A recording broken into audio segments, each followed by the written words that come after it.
The night my unit was ambushed in the desert, the world turned into fire and screaming metal. Our convoy was ripped apart in seconds. I was Sergeant Serena Carter of the United States Army, 12 years of service behind me, and a husband named Justin waiting back home. I had never been afraid of danger. Danger was part of the job, but nothing in my training prepared me for the chaos of that night. The blast hit our lead vehicle without warning. Smoke filled the air so fast I could barely see. Soldiers were shouting. Gunfire cracked from every direction like splitting thunder. I remembered crawling through the wreckage trying to reach my unit. I remembered the ground shaking beneath me. I remembered calling out names and hearing nothing back. Then something hit me hard from behind. The world went dark. When I woke up, I had no idea how many hours had passed. My hands were bound. My head rang with a pain I had never felt before. I was in a cold concrete room, far away from everything I had ever known. Back home, the Army had already sent officers to my front door. They told my husband Justin that I was dead.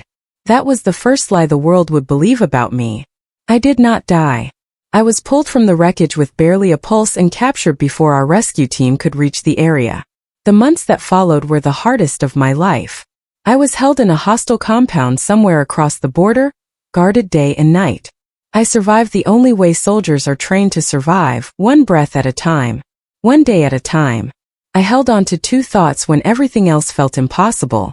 The first was Justin's face. His warm smile. The way he always left the porch light on when I came home late. The second was Naomi, my best friend since we were 7 years old. She had been my maid of honor, my confidant, and the closest thing I had to a sister in this world. Those two people were my reason to keep breathing. 8 months after the ambush, a covert rescue team found me during a classified operation.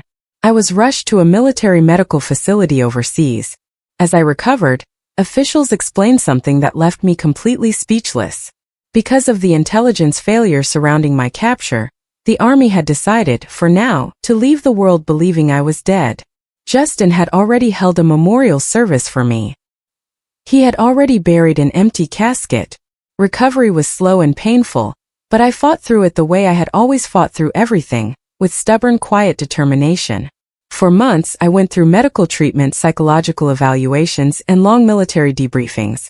Every session brought me one step closer to going home. I focused on that the way a soldier focuses on a target completely. Finally, after 8 long months of recovery, I was officially cleared to return home. The Army would correct my records. My life would be handed back to me. I thought about calling Justin the moment I received the news. I imagined his voice cracking with relief when he heard me say his name. I pictured Naomi gasping, then laughing, then crying all at once the way she always did when emotion overtook her. But the more I thought about it, the more I wanted to see their faces. No warning. No phone call. Just me walking through the front door. I wanted to witness the exact second they realized I was alive. I packed my bag, bought a one-way ticket, and boarded the plane with a heart full of love and hope. I had absolutely no idea what I was flying back into. Not even close. I landed late on a Thursday evening and drove straight to my neighborhood without stopping. The familiar streets felt strange under the glow of the streetlights. The oak trees were bigger than I remembered. A neighbor had repainted their fence. Small things had changed the way small things always change when time has passed. But my house looked different in a way I could not immediately explain. I pulled up slowly and cut the headlights before I reached the driveway. That was when I saw it. Naomi's car. Not parked at the curb the way a visitor parks. Parked deep in the driveway right beside Justin's truck. Parked the way someone parks when a house belongs to them. I sat in my rental car for a long moment, telling myself there was a simple explanation. Maybe Naomi was just there to comfort Justin. Maybe they had been going through old photos together. Maybe she had come for dinner and stayed late. There were 100 reasonable explanations. I got out of the car quietly. I walked up the porch steps the way I always used to, slowly, avoiding the third step that always creaked. I reached the front door and stopped. Voices were coming from inside. I pressed close to the door and listened. It was Naomi's voice I heard first. Not the soft, careful voice I remembered from years of late-night phone calls. This voice was relaxed, confident, almost smug. "Honestly," she said, laughing lightly, Once everyone believed she was dead, moving in here just made sense. I barely even had to try. My stomach dropped straight through the floor. Then Justin spoke. His voice was calm, easy. The voice of a man who felt no guilt about the words leaving his mouth. "You deserve this life more than she ever did," he said. I pressed my hand flat against the door to keep myself from shaking. Then Naomi said something that destroyed the last piece of my heart. She was always the brave one. Always the soldier, always the hero. She made everything about service and sacrifice. She paused and I could hear the smile in her voice. But look at us now. We finally have the life she left behind. Justin laughed softly. They laughed together. I stood on my own porch in front of my own door, listening to the two people I loved most in the world celebrate the life they had built on top of my grave. I did not knock on the door. I did not scream.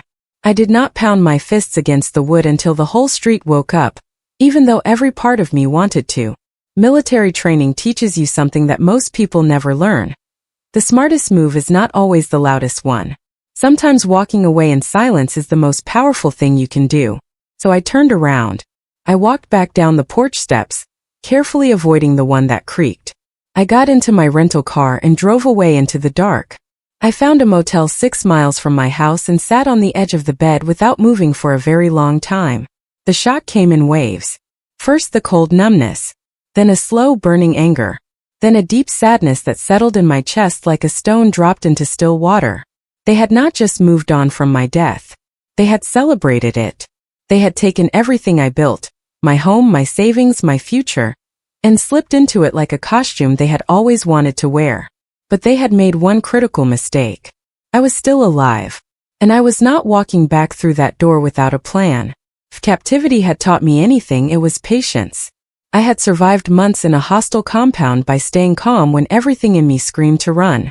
I had survived by watching, waiting, and choosing my moments carefully. That training did not disappear when I came home. If anything, it sharpened. I spent the next 3 weeks gathering information quietly. I rented a room at the motel under a different name. I bought a cheap phone with cash. I drove past my house at different times of day and noted everything I saw. Naomi's car was always there. Always. She had not just been visiting Justin. She had moved in completely. I confirmed it one afternoon when I spotted a moving company's sticker still on the recycling bin by the garage. She had brought furniture, boxes, belongings.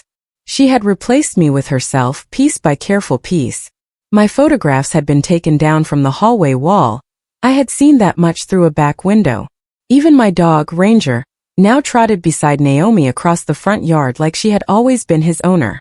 But the worst discoveries were still ahead of me. I had only just begun to understand the full size of what they had done.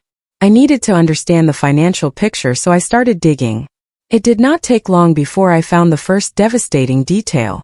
The Army had processed my death benefits as standard military policy following my declared death. My life insurance payout, $400,000, had been transferred to Justin as my listed next of kin. That was legal. That was expected. What happened next was not. Within 8 weeks of receiving that money, Justin and Naomi had begun a full renovation of my house. A new kitchen, hardwood floors throughout, a new bathroom addition at the back. The receipts were not difficult to find. The renovation company had a public portfolio of completed projects posted online, and there was my house, bright and beautiful and brand new, with a completed date stamp. Around the same time, Naomi quit her marketing job without any public explanation. She did not need a job anymore, because my death had paid for her new life. I sat in my motel room that night staring at everything I had uncovered, my jaw tight and my hands completely steady. $400,000. My service. My sacrifice. And they had spent it redecorating. I had told myself the betrayal began after my deployment. That Justin had been grieving and Naomi had been comforting him. That things had gotten complicated in my absence. I was wrong. My neighbor Beverly, who had lived across from us for 9 years, spotted me parked near the house one afternoon. She stared for a long moment, then whispered my name like she had seen a ghost. I asked her to stay quiet for now. She agreed, still shaking, and then she told me something I was not prepared to hear. She had seen Naomi's car parked in my driveway overnight at least 3 times in the 2 months before my final deployment, during windows when I had been away on short training rotations. The math was simple and brutal. Justin and Naomi had already been together before I left for that last mission. Before the ambush. Before my death was announced. They had been building something behind my back while I was serving overseas, while I was calling both of them to say I loved them and would be home soon. The betrayal had not started at my funeral. It had started long before I ever boarded that plane. I drove back to the motel and sat in silence for a very long time. I needed legal help. Not emotional support. I had managed worse. I needed someone who understood both military law and fraud. A contact from my unit pointed me toward an attorney named Patrick Webb, a former military lawyer who now ran a private practice handling cases involving soldiers declared dead or missing in error. He had seen unusual situations before, but not this unusual. I walked into his office on a Wednesday morning and placed my military ID on his desk. He looked at it, then at me, then back at the ID.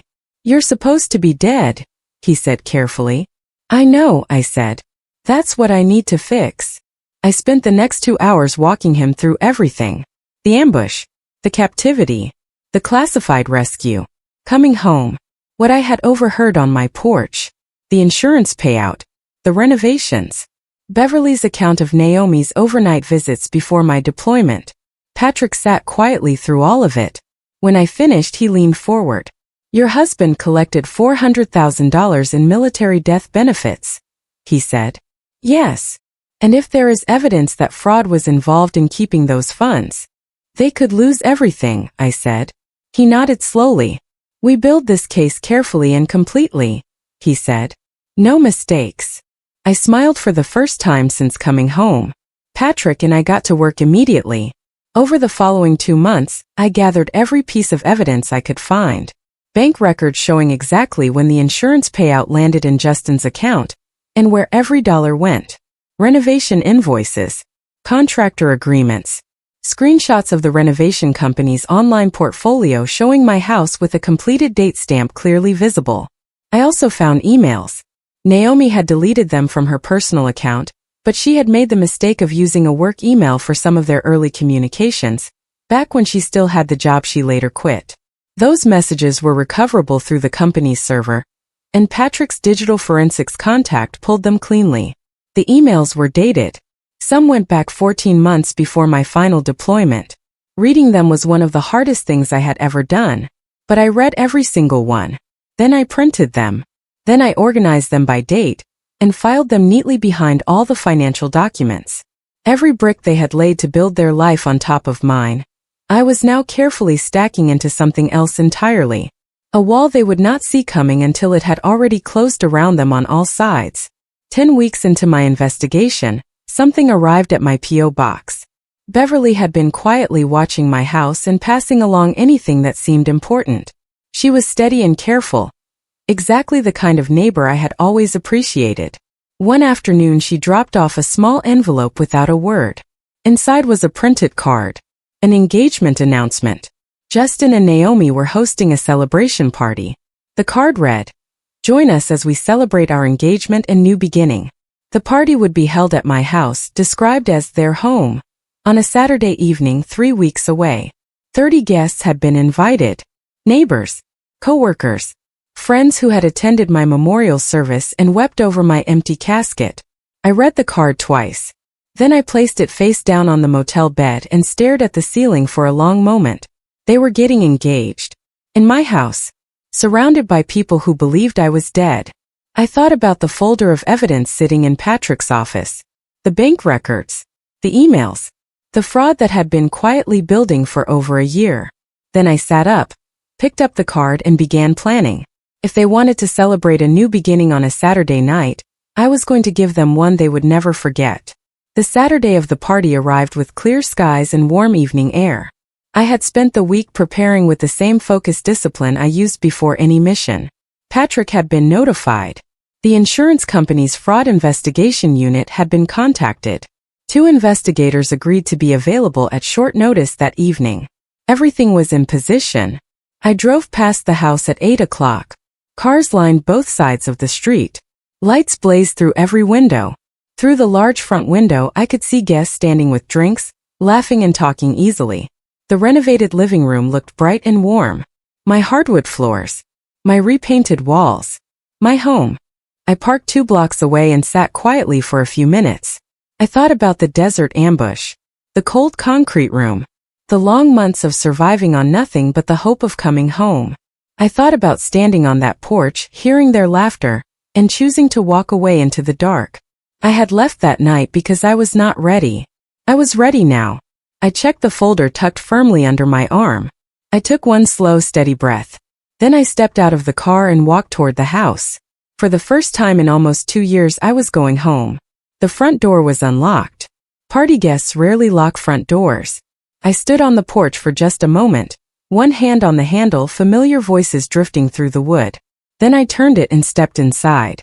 The first person to see me was Carol, a neighbor who had lived 3 houses down for years. She had brought white flowers to my memorial. She froze mid-conversation, glass halfway to her lips, the color draining completely from her face.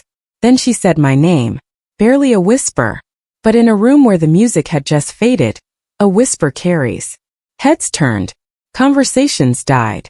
30 people stood completely still and stared at me like the ground had shifted beneath them. I saw Justin first. He was near the fireplace with a champagne glass raised, about to speak.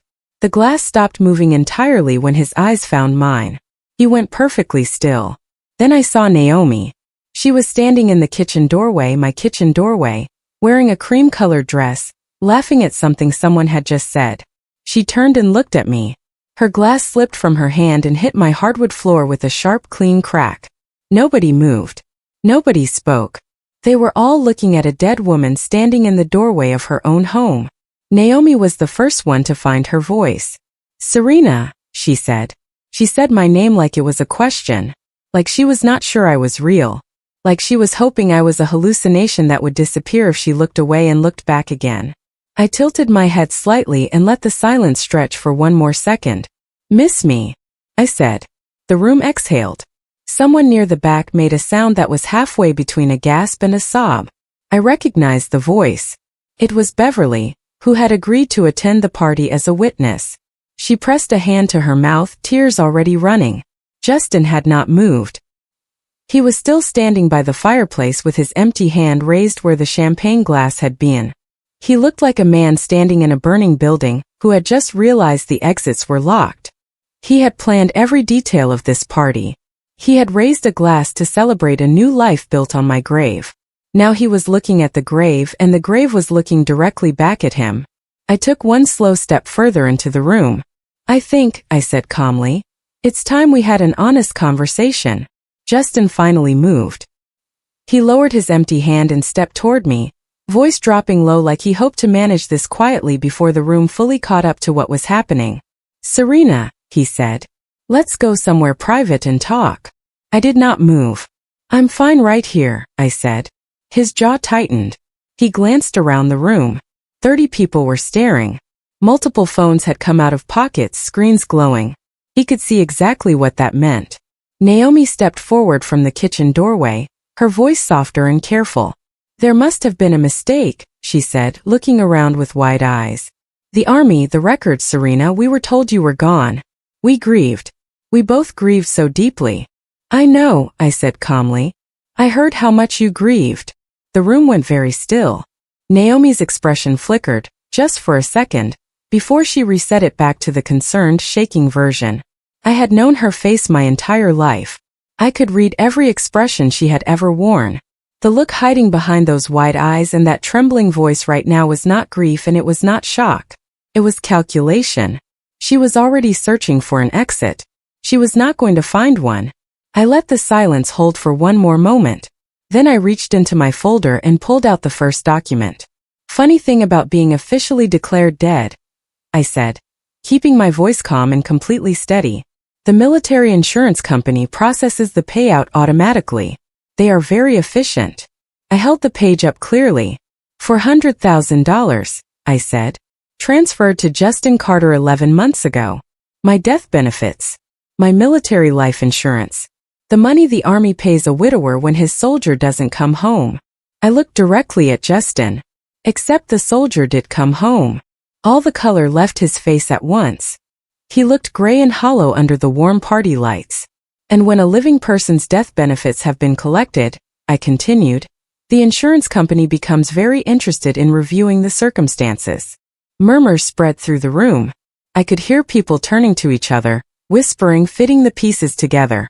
The realization moved through the crowd slowly at first and then all at once, the way a wave moves, building quietly and then breaking hard. Justin's mouth opened. Nothing came out. Naomi had stopped pretending to look composed. The room had already made up its mind about the kind of people it was looking at. I pulled out the second set of documents. Within 8 weeks of receiving that payout, I said, renovations began on this house. New kitchen. Hardwood floors throughout. I let my gaze move slowly around the room. The very floors you are standing on right now. I placed the renovation invoices on the coffee table in front of me. Contractor receipts. Bank transfers. The renovation company even posted a full photo spread on their public website. This house completed and paid in full. Someone near the back let out a sharp breath. Over $90,000, I said. Of my death benefit. My money. Spent redecorating my home for the 2 people who moved into it after my funeral. Justin stepped toward me. Serena, just listen. I have listened, I said. My voice stayed completely level. I listened from the porch the night I came home. I stood right outside that door and heard both of you laughing about how smoothly everything had gone. The room went absolutely silent. Justin stopped moving. He remembered that night. I could see it cross his face clearly, the exact moment he understood what those words meant. He had been laughing in his stolen life while I stood just outside the door in the dark. I reached into the folder one final time. There is one more thing, I said. I held up a thick stack of printed emails. These were recovered from a work server, I said. They are dated. The earliest goes back 14 months before my final deployment. Naomi went completely still. She knew exactly what she was looking at. These are messages between my husband and my best friend, I said. Written while I was away on short training rotations. While I was preparing for the mission that nearly killed me. While I was calling both of them to say I loved them and would be home soon. I placed the stack on the coffee table beside the invoices. This did not begin at my funeral, I said. It did not begin after I was declared dead. It began long before I ever boarded that last plane. The silence in the room was total. Then slowly someone near the front, one of Justin's work colleagues, quietly picked up her purse and took a single step back toward the wall. It was a small movement, but it was a signal. Others followed. People shifted, separated themselves from Justin and Naomi the way you separate yourself from something you no longer want to be near. The crowd had made its decision. The energy in the room had shifted completely. Nobody was drinking anymore. Nobody was smiling. The people who had come to celebrate an engagement were now standing in the ruins of something far uglier, and none of them wanted to be the one standing closest to it. One of Justin's friends, a man named Terry who had actually spoken at my memorial service, quietly set his glass down on the nearest surface and walked to the front door without saying a word to either of them. He was not the only one. Beverly stood in the corner of the room with tears running silently down her face. Naomi tried one more time.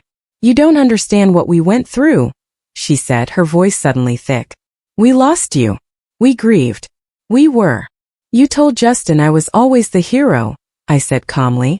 That you had finally gotten the life I left behind. Those were your exact words, Naomi. I paused. I was standing 3 feet from that door when you said them. She had nothing left to say. Justin sat down heavily on the couch behind him. He looked like a man who had finally understood that no version of this night was going to end the way he had planned. He was right. It was about to get significantly worse. Right on cue, the doorbell rang. I crossed the room and opened the front door myself. 2 men in dark jackets stood on the porch, carrying official identification. One introduced himself as an investigator from the Military Insurance Fraud Division. The other was from the state attorney's office. Patrick Webb stood just behind them on the front steps. He gave me a small, quiet nod. I stepped aside and let them in. The room, which had already gone silent, went quieter still. Justin stood up from the couch. "What is this?" he said, his voice thin. "This," I said, "is the paperwork." The lead investigator moved toward Justin calmly and explained that a formal fraud inquiry had been opened regarding the collection of military death benefits in my name while I was, in fact, alive. Justin turned to look at me. "What did you do?" he whispered. I looked at him steadily. "Exactly what you did when you thought I was dead," I said. "I filed paperwork." Nobody in the room laughed. But at the edges of the crowd, I noticed several people reaching for their phones with purpose. The story was already leaving the room. The weeks that followed moved quickly. The insurance company opened a full investigation and found exactly what Patrick and I had documented. The fraud case was clear. The funds had been collected on a false basis. The renovations had been paid for using those funds. The evidence was thorough, organized, and completely impossible to argue against. Formal fraud charges were filed against Justin. The insurance company demanded full repayment of the $400,000, plus legal fees and interest. Justin lost his job within 2 weeks of the charges becoming public. His employer, a firm handling government contracts, could not keep a fraud suspect on staff. Naomi's reputation collapsed almost overnight. Former colleagues stopped calling. Mutual friends went silent. The engagement announcement, which had briefly appeared on social media before the party, was now being shared alongside the full story of what they had done. Their dream life, the one they had spent over a year carefully building on top of my grave, began falling apart far faster than they had built it. Through all of it, I did not gloat. I did not call either of them. I did not post anything publicly. I simply let the truth do what truth does when it is finally allowed to move freely. 6 months after the party, my house officially and legally returned to me. A judge reviewed the full circumstances and ruled clearly. The property had never legally transferred to Justin because my death had been declared in error. The renovation funds, derived from fraudulently collected benefits, could not be treated as legitimate improvements made by a legitimate owner. Justin was ordered to vacate. He did so without resistance. Legal fees had drained most of what remained in his private account. He found a small apartment across town and quietly disappeared from the social circles we had once shared. Naomi had left the city entirely. I walked through my front door on a Tuesday afternoon in early spring. The renovations were genuinely beautiful. I had to admit that honestly. The kitchen was open and bright. The floors were warm and solid under my boots. The new bathroom was a real improvement. They had spent my death money making my home more beautiful. I found that almost funny. I stood in the middle of the living room with Ranger circling my feet happily, and I took a long, slow look at everything around me. My photographs went back on the walls. My things went back into the closet. I was home. Finally, truly, completely home. I saw Naomi one more time. It was at a courthouse hearing related to the fraud case. I had been asked to give a formal statement about my return and everything I had documented. She was there with a lawyer, looking exhausted and much smaller than I remembered.